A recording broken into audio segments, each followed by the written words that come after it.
حدیث نمبر 74. حدثنا قتيبة بن سعيد قال حدثنا يحيى بن زكريا بن أبي زائدة عن الحسن بن عياش عن أبي إسحاق الشيباني عن الشعبي قال قال المغيرة بن شعبة اہدا دحیۃ للنبی صلی اللہ علیہ وآلہ وسلم خفین فلبسہما. وہی روایت ہے اور اختصار کے ساتھ. مغیرہ بن شعبہ کہتے ہیں کہ دحیہ نے نہیں، یہ وہی روایت نہیں ہے، معاف کرنا، یہ دوسری روایت ہے. دحیہ الکلبی، دحیہ الکلبی ہے.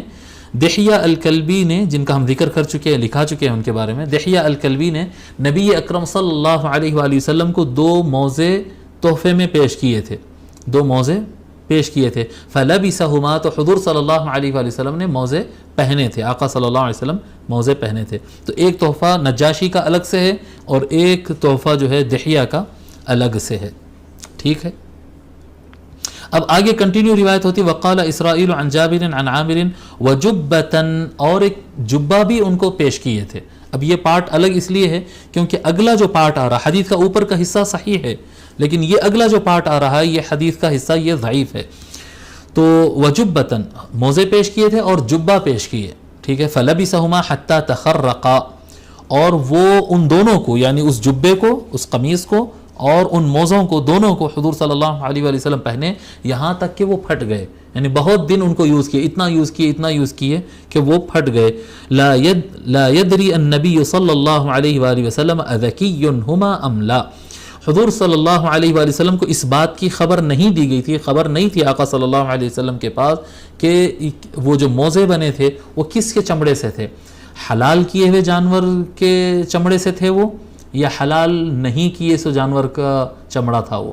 ٹھیک ہے، حلال جانور کو حلال کیے سو اس کا چمڑے سے بنایا گیا تھا، یا غیر حلال ایسے ہی مر گیا سو جانور کے جلد سے بنا ہوا تھا. یہ حضور صلی اللہ علیہ وآلہ وسلم کے پاس اس بات کی اطلاع نہیں تھی. ایسا مغیرہ بن شعبہ کہہ رہے ہیں، ایسا مغیرہ بن شعبہ کہہ رہے ہیں. اب مسئلہ یہ بھی ہے کہ جانور صحیح طرح سے حلال طریقے سے ذبح کیا جائے یا اس طرح سے ذبح نہ کیا جائے.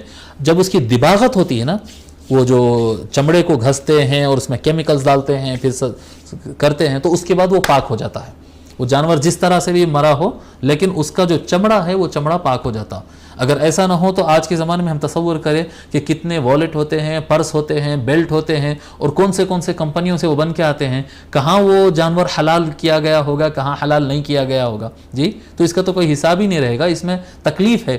اس لیے اسلام میں یہ شرع کا یہ حکم ہے. اسلام میں کبھی بھی انسان کو زحمت دینے والا حکم نہیں آتا، انسان کی سہولت کے حساب سے ہی راستہ بتایا جاتا ہے.